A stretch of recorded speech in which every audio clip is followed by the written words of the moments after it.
All right, good morning, everyone, and welcome to our Vigil Master Agency Team Zoom for the last time in August, August 27th. We got 4 days left to get business issued and paid for it to count for this month. We're having a pretty decent month overall as an agency, and right now, Mr. Foote is leading the agency with 27,000 in submit. So great job to Jama. And as of this morning, when we did his calculation, $20,341 was issue paid already. And a couple more grand will be happening today because those policies were showing issued this morning. So that's what we're seeing. So for today, I know that a lot of people are looking for other ways besides leads to be able to garner new business, right? So one of the things that I'm going to do is we're actually going to go over to ChatGPT. I'm going to share my screen there, and we're going to do this live. We're going to put in a prompt that writes a social media post for us, right? To ask people for policy reviews, right? And then you can take that post and use what I share in the presentation for you guys in order to get new clients. So let me share my screen.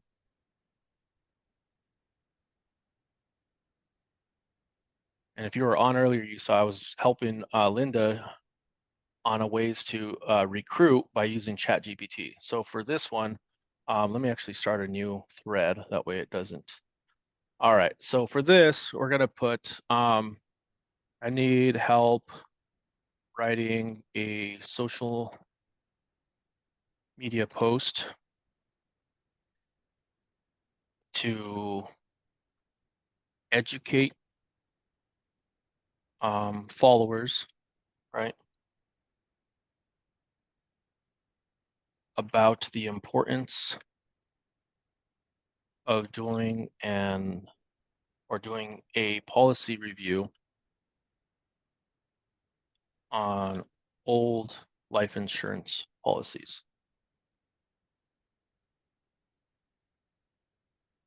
Please add case studies from good reviews and bad actors in the industry. I don't know what this is going to put up. I've never put this prompt in before, so we will see. Make it engaging. Oh. Make it engaging and professional.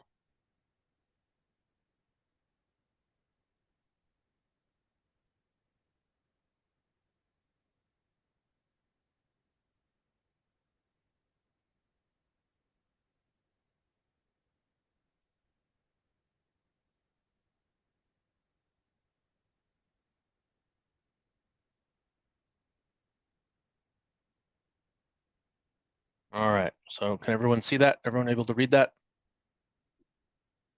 Yeah. Pretty simple, right? So what I'm going to do is I'm going to just make this a link that you guys can, I'll post it in WhatsApp. You guys can take that.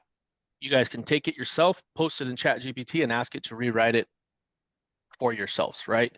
That way we're all posting the same thing, but we're all writing it just a little bit different, right? So copy link, and then I'll share that here in WhatsApp. So, and that's the power of the tools that we have available to us. ChatGPT is free. It has a limited use throughout the day.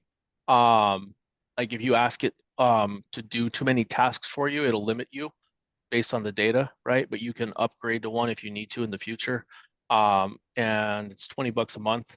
Right now, that's what I'm using to finish our SFG Quotes app because I paid a lot of money to other people to get it done and they failed on it. And I'm tired of wasting money on or losing time. So I figured if it's going to take me a couple extra weeks, I might as well just do it on my own time and my cadence and not spend thousands of dollars anymore on that. So posting that right now And you guys should be able to just use this link.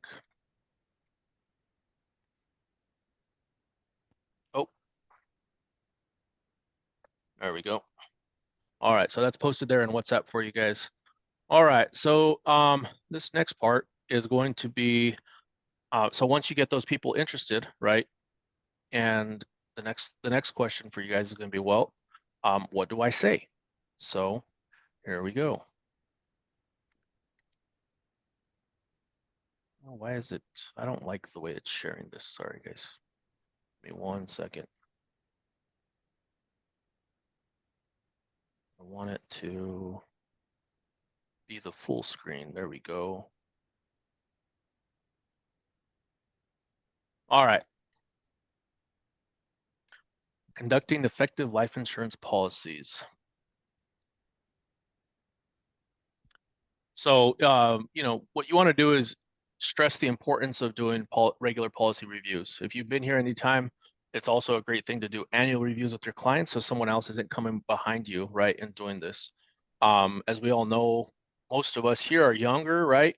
Or we've had families. If we're a little bit more, we have a little bit more wisdom. So we're adapting to life changes, right? So people may have bought a house when they were single, but now they're married, they got kids, so their life insurance needs have changed. Ensuring adequate coverage is part of that, and then keeping up with market changes, especially for people that may have an old UL, and we're going to talk about that here in a little bit. They may have an old UL policy or an old whole life policy that may not be performing the way that it should. Right. So the first step is to gather the information from the client, right? So you want to get a copy, and nowadays they don't have to have their physical policy with them. They can email the company, and the companies will email them a document, a PDF document, and you can use that as well, right? And then your job as an insurance agent, and if you're not comfortable with this part, just receive it, get it received right in your email, schedule some time with me or pop in in one of the Zoom rooms, and we'll go over what those policy terms and conditions are. There's a lot of language in there that a lot of people don't understand. And most of the times there's benefits in there that people can use that they don't realize are available. Or they think that they bought a different type of policy. Matt, how many times have you presented living benefits and then someone's like, oh, I can't afford that. And then they want just a simple SBLI term policy. So their conversation before was like, you talked to them about living benefits, it didn't fit their budget, and then they got an SBLI policy, but all they remember is, oh yeah, this comes with critical chronic terminal illness. If I have cancer, heart attack, stroke, I have coverage. But at the end of the day, they really don't, right? Because they gotta. But how many times does that happen with you? Oh man, it's so much. I even had a guy try to cancel his policy because he got into a car wreck and he was injured so bad that he couldn't afford his regular premium, not even realizing his living benefits were going to pay him out. Yep. And A he lot of called me time, to cancel. yeah, and a lot of times those policies have riders on there, unemployment benefit, meaning that if you lose your job because of something like that, right? The policy will pay the premium for those people for up to 6 months, depending on the policy that they have. So there's those types of riders that are built into it, right? So then the next thing to do is to do a client or I would say do an FIF form, right? That way you really understand what their current needs are. This will help you identify their financial goals, how many dependents they have, what their current income is, what their debt is. And this will help you with other opportunities down the road as well, right? And if someone got a policy when they were, let's say that they were an entry level employee where they started somewhere, right? But now they might be a C-level person at a company, their income has changed, their benefits have changed, but their life insurance policy hasn't, right? So you can talk about what those different changes in their life have been for, and then guide them on a policy that's right. And I'm just going to give you guys this quick nugget. So if someone is um, 30 years old and they want an IUL, they should be putting $300 a month into that. If they're 40, it should be $400 a month, 50, $500 a month, so on and so forth. And usually their income can demonstrate that difference in premium. So, and you can build out policies as well. If you need help with advanced market structure, you can talk to the carriers themselves, and they'll teach you how to do an um, increasing premium policy. So it'll go up every year annually. It is some of them are automatic. Some of them you have to set a note for yourself to go in and make those premium bumps. Okay. So that was just a quick side note. So you want to analyze their current coverage. If someone has Let's see, we'll just use Armando as an example. We'll say that Armando was a brand new college student. He got hit up by his friend who was interning over at Northwestern Mutual. Armando couldn't afford much, so he's like, hey, you know what? I'll take one of those 20-year term policies for $12 a month for $100,000. Well, fast forward, 15 years, Armando's married. He's got a couple of kids. He now has a house. He's got debt. He's got a truck. He's got equipment that he's paying for.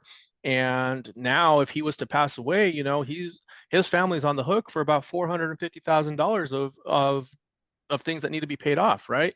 So you can do one of two things. You can add, right? So you can stack a policy on top of what he currently has. You can replace that one. If it's not with Northwestern Mutual and it's with a carrier that we have already, you can convert that to a permanent policy and then add an additional term, right? So, and then really understanding the different policy types that they have. Do they really have a term policy? I don't know how many times I've talked to someone that says, oh, yeah, I've got a policy that builds cash value, and they only have a term policy. And you can usually figure that out pretty quick, right? With a conversation where they say, oh, yeah, I've got $250,000 and I pay $25 a month.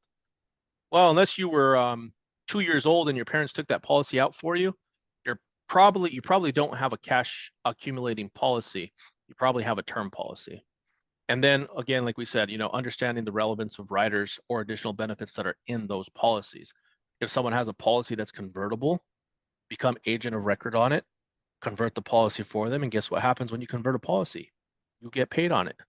If you guys want to know where $18,000 of Jama's production has come from this month, it has come from policies he wrote in 2017, 2018, and 2019.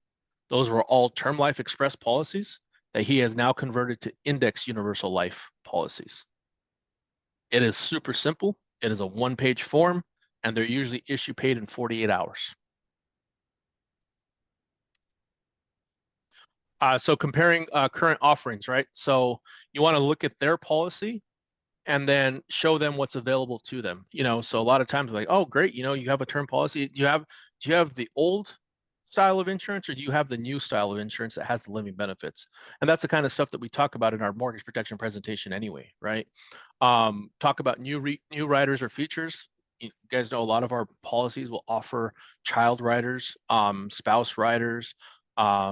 They'll have those cancer or critical illness riders that you can add to it depending on the carrier. And then understanding the cost effectiveness of premiums versus benefits, right? So if you got someone that has, we'll say, Amica, right, a term policy, some of those policies are pretty expensive. It's like for a 25-year-old, it's like $75 a month for $100,000. How much is a $100,000 policy with like Foresters or Move With Us for someone that age? 25, $30, right? So you can show them that cost benefit, or you can talk to them, hey, you're already spending $75 a month on a $100,000 policy. We can either bump you up with a higher term policy and extend the amount of time that you have, or we can, get you an index universal life policy, a whole life policy, something that's going to be there when you absolutely need it.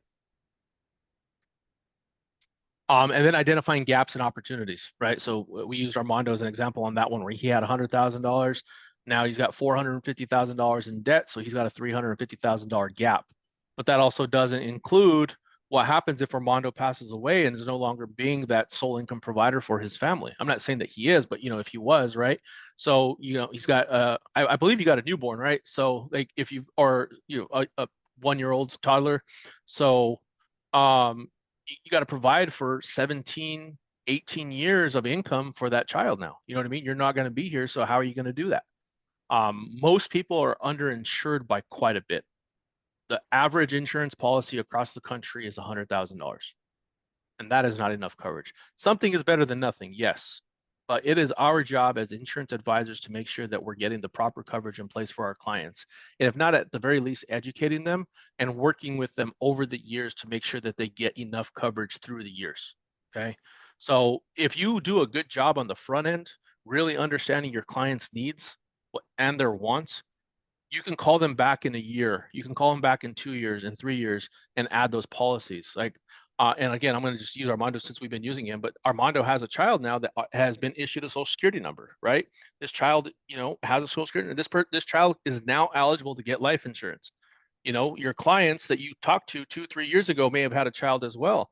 call them back and say, hey, how has life changed? You know what I mean? Just have that conversation with them. And when it comes up, and you can talk to them why it's important. Okay. I'll give you guys a real life example. Our niece, Alma, had childhood cancer. My mom put a policy, and this is her habit. She puts a policy on all the grandkids as they're born. So usually within the first 90 days. Well, Alma is no longer eligible for life insurance, and she probably never will be. Honestly, she continues to have health issues after health issues. She's 12 years old now. She has two policies. One from, what did I say wrong, Julia? You looked at me. She turns 12 in November. Okay, well, her and Caleb are the same age roughly, so that um, so she has two policies. She has one from when I was at Farmers Insurance, and then she has one from Northwestern Mutual, right? So both of those policies are in place. And as much as I would love to rewrite my niece, right, and get her a policy with me, I've told my mom and my sister, you guys need to maintain those policies for her because she'll never qualify again. A lot of times with children's policies, guys, you can increase the death benefit. It's usually double of what they have at different stages of life. So when they graduate, right, when they become an adult, one, or they graduate college, two, they buy a house, three, they get married, four, or they have children, five. And some of those children's policies will allow you to increase the death benefit by whatever the original amount was. So if you have a $25,000 whole life policy on a child, you can increase it by $25,000 at each one of those events. And there's usually what, 7 opportunities, Matt, throughout a children's whole life policy that gives you the ability to increase. So if you start off with 25,000, you can end up with 200,000. And there are, most of them are whole life policies, right? So they're cash accumulating policies, and you'll be able to help them, or you can also structure it in a way where they'll be able to use the premium to help pay the policy when the kids are in college. And then when they're out of college, they can take the policy over and start to contribute back to those premiums. There's a lot of ways to save policies and help clients with it. Sometimes you're going to help a client where they're going to save a policy that they may have because of those life issues, and you're not going to get paid on it today, but a year from now, 2 years from now, 6 months from now, they're going to remember that you helped them with that. You didn't get any benefit from it, but they're going to come back to you and they're going to send you referrals. Oh, so on this one, opportunities to improve or optimize the policy as well. So we talked about that with term policies, using those as conversions. You don't have to let's say that someone has a $500,000 policy and they're paying $125 a month on that, right? You can convert 100,000 of that to a permanent policy. So they may be paying now $100 a month on that term policy because you reduced it by 100,000, but their $100,000 policy is now $50, right? So now they're spending $150, but you're staying within their budget. And it's just a real easy way to help clients when it comes to that. All right. Did I skip a page there? Okay. Making recommendations. This is what we've kind of touched on a lot of these things already, right? Let's say that you're talking with someone that has a really solid living benefit policy already. We'll just say that Matt sold them a $300,000 National Life Group Flex Life policy, right? And you came across them 5 years down the road.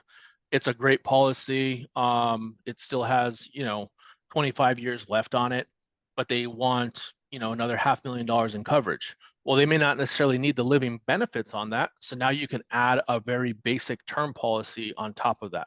So that's called layering and structuring as well. Some of the other things is maybe you have someone that has had, they have a family history of cancer, heart attacks, different things like that. Those are the people that you want to put into a living benefit policy, a simplified issue benefit policy, right? And maybe you only want to do a percentage. If you're trying to get them covered for 500,000, maybe get them a $100,000 term life express policy where they have up to 80,000 in living benefits, and then a $400,000 simple term policy, right? Whatever that is, whether that's what's the your term from Foresters, right? A SBLI policy, a legal and general policy. And you can really help these people Or if you got to completely replace a policy, they just got put in a bad one and they're spending $200 a month already, put 2 or 3 policies in place for that amount that they're spending and get them all the benefits that they're looking for. I've sat with people before where they're paying $500 a month into this whole life policy that's actually, it was a universal life policy, where, and we're going to cover on universal life policies, but they didn't have all those other benefits. So we got them a disability policy, an accidental policy, a term policy, and a whole life policy.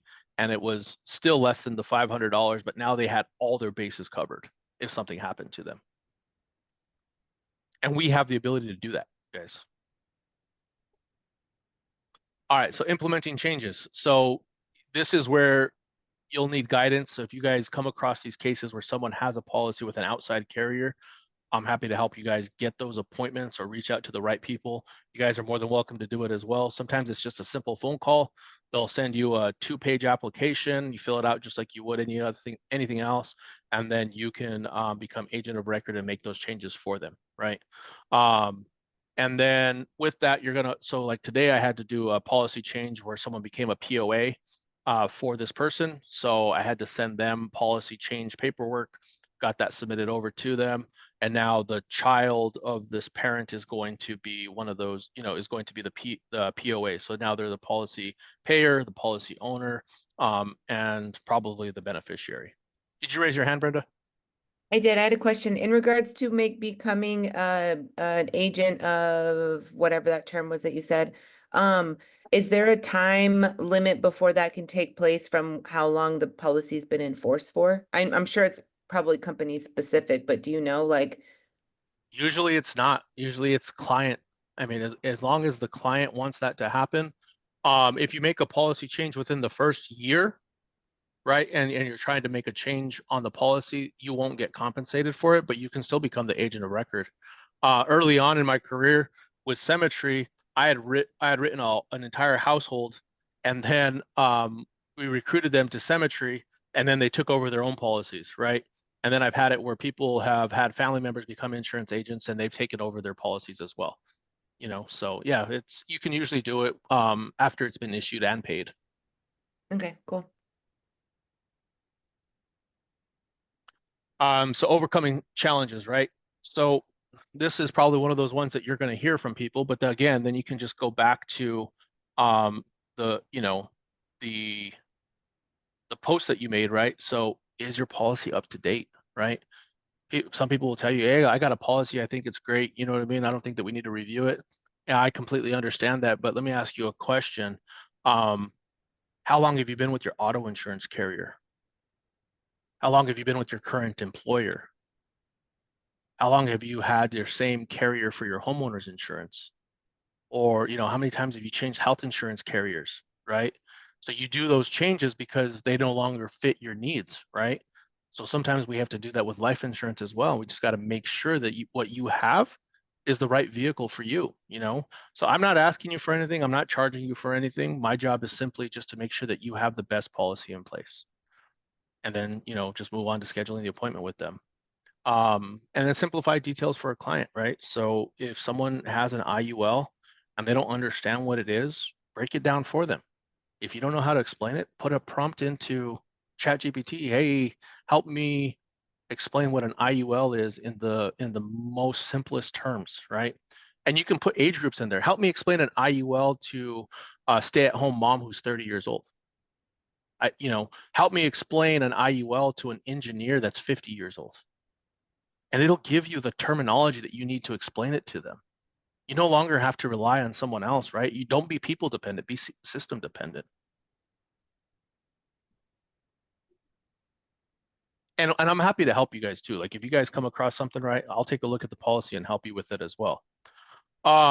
So when you're doing this, you know, make sure that you're practicing what you're preaching.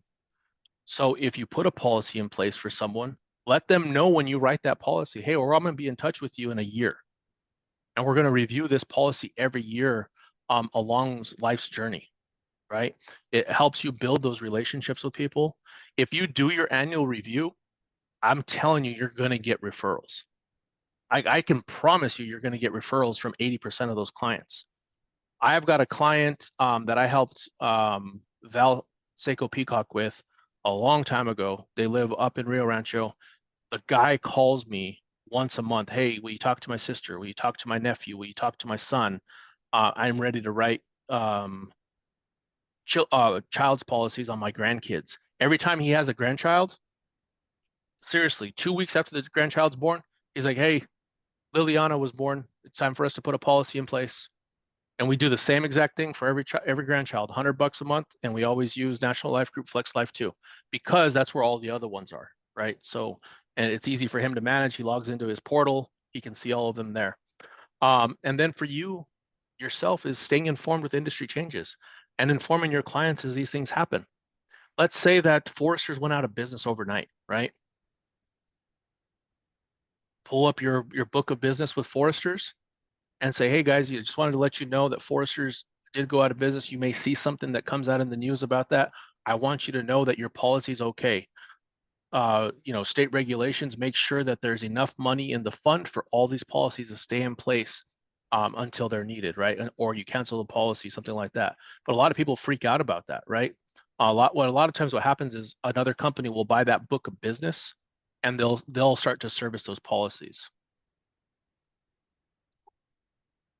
All right, so this is one of the things that I wanted to focus on, and a lot of you guys will come upon this.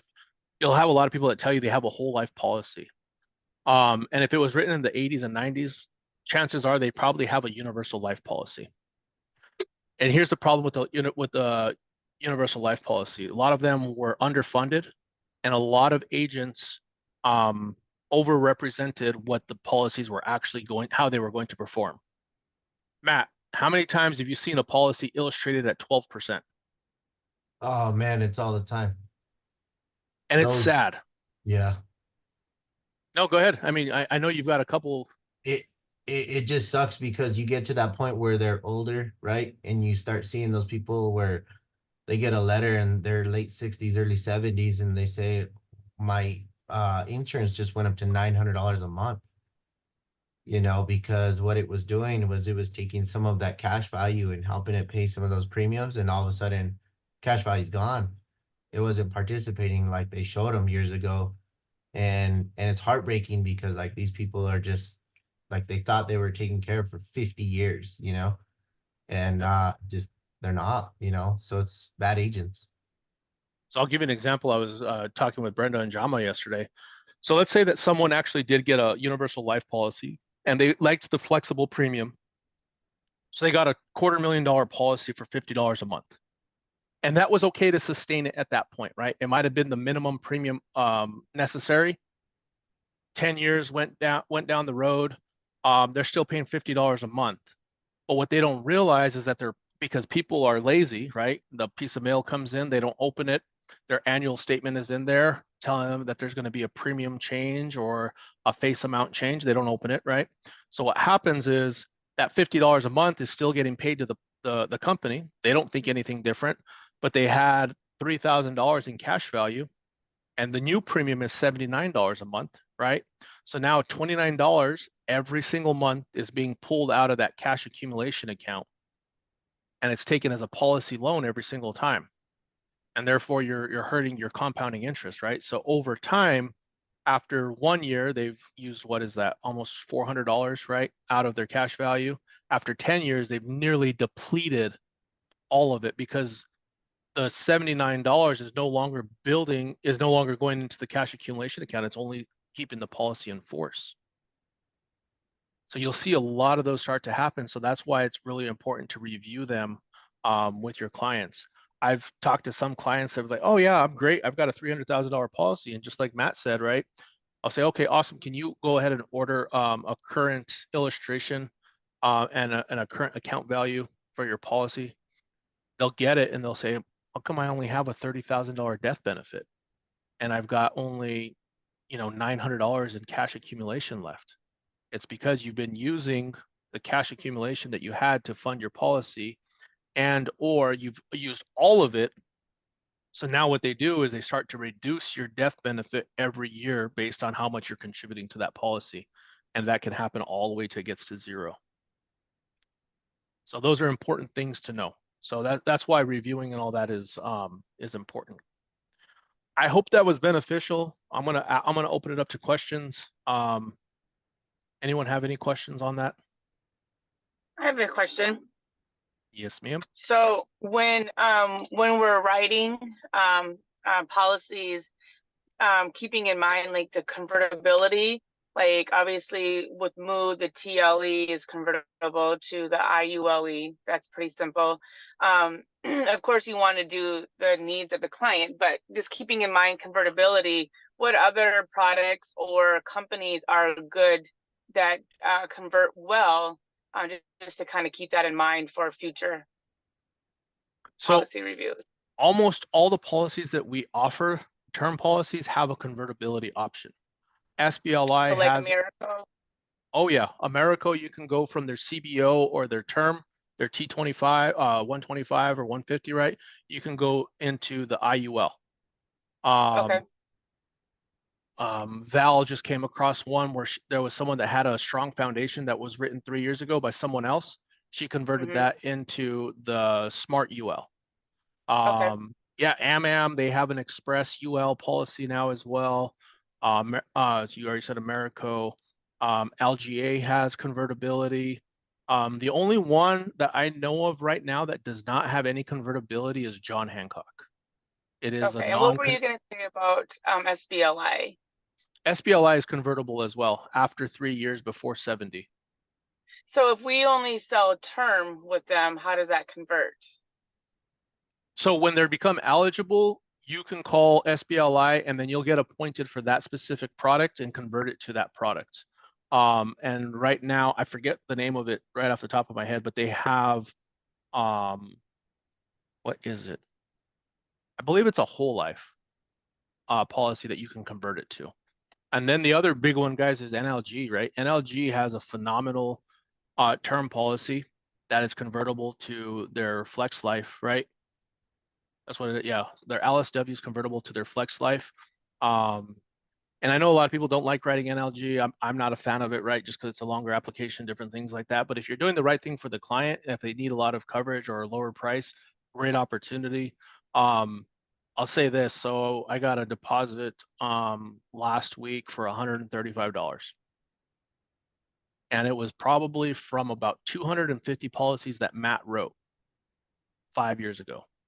It was 69 cents, 83 cents, you know what I mean? From all these term policies that he wrote X amount of time ago.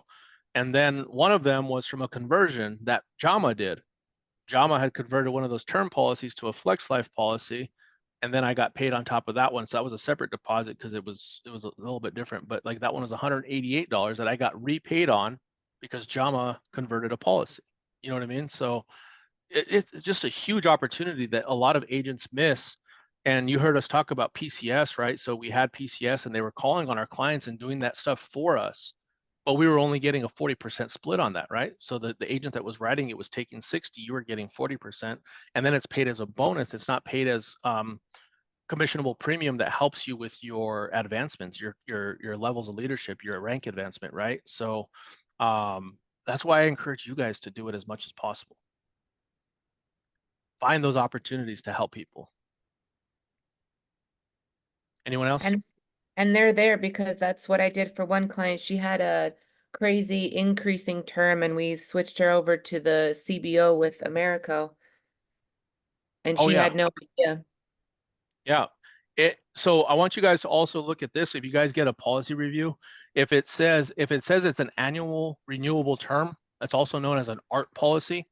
NLG has one. There's quite a few carriers that actually have annual renewable terms. Every single year, that policy increases in premium. Like I had no choice last year but to sell one to a guy in Florida, okay? Because of his budget and what he needed to share with the bank. He was 72 years old. He needed $250,000 in coverage. His first year, his policy was only going to be $900. But the next year it was going to be $2,400. The following year it was going to be $4,500.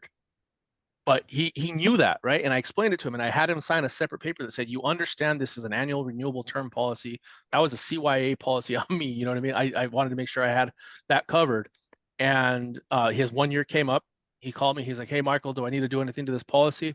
I said, "It's completely up to you." You know what I mean? You said you wanted it for the bank because they needed to collateralize your loan. So he's like, "No." He's like, "Here, I'll send in the payment for $2,500." So he did. He paid it for $2,500, right? And then we talked with him. He was over the age. That one's not convertible, right? Because he's over 70. So I told him, I said, when it goes to this next level, it may be best for us to put a permanent policy in place for less benefit. And at that point, you might be, because he was overpaying on his house as well. So the bank was willing to let the collateralized insurance, you know, the bank-owned life insurance, go after he had reached 40% equity in his home. But he really wanted to have some life insurance in place as well. Go ahead, Gloria. Michael, I have one on Andres, and he now is taking medication. But when I was with PHP, we set it up. He was just a newborn, and it's like for 20,000 or something like that, because he was, you know, that's all that we could get. Would we be able to come to do a owner policy An to agent bring of it record back change? into it? Yeah. Yeah, absolutely. That's an easy one. We can touch base after this call and we can get that sorted for you. Okay, sounds great.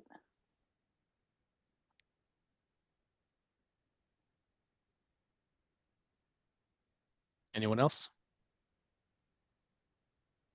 Nope. Well, I hope that was beneficial, guys. I know we went a little bit over on time, but it was. Good. I'm gonna do more of this type of style of training on our Tuesday call.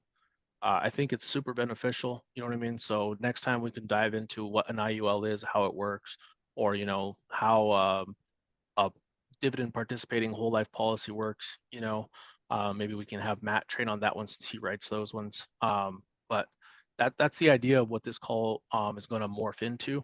And then don't forget that conference is coming up. So if you are not registered for conference and you still want to go, we know a few people that still have discounted tickets. I encourage everyone to go. You know what I mean? So I think everyone on here besides TI is registered. TI, if you can get there, brother. You know, be a great opportunity for you to see what goes on at our national conference. All right, guys. Hope you guys have a great rest of your day, and we'll talk soon. Peace.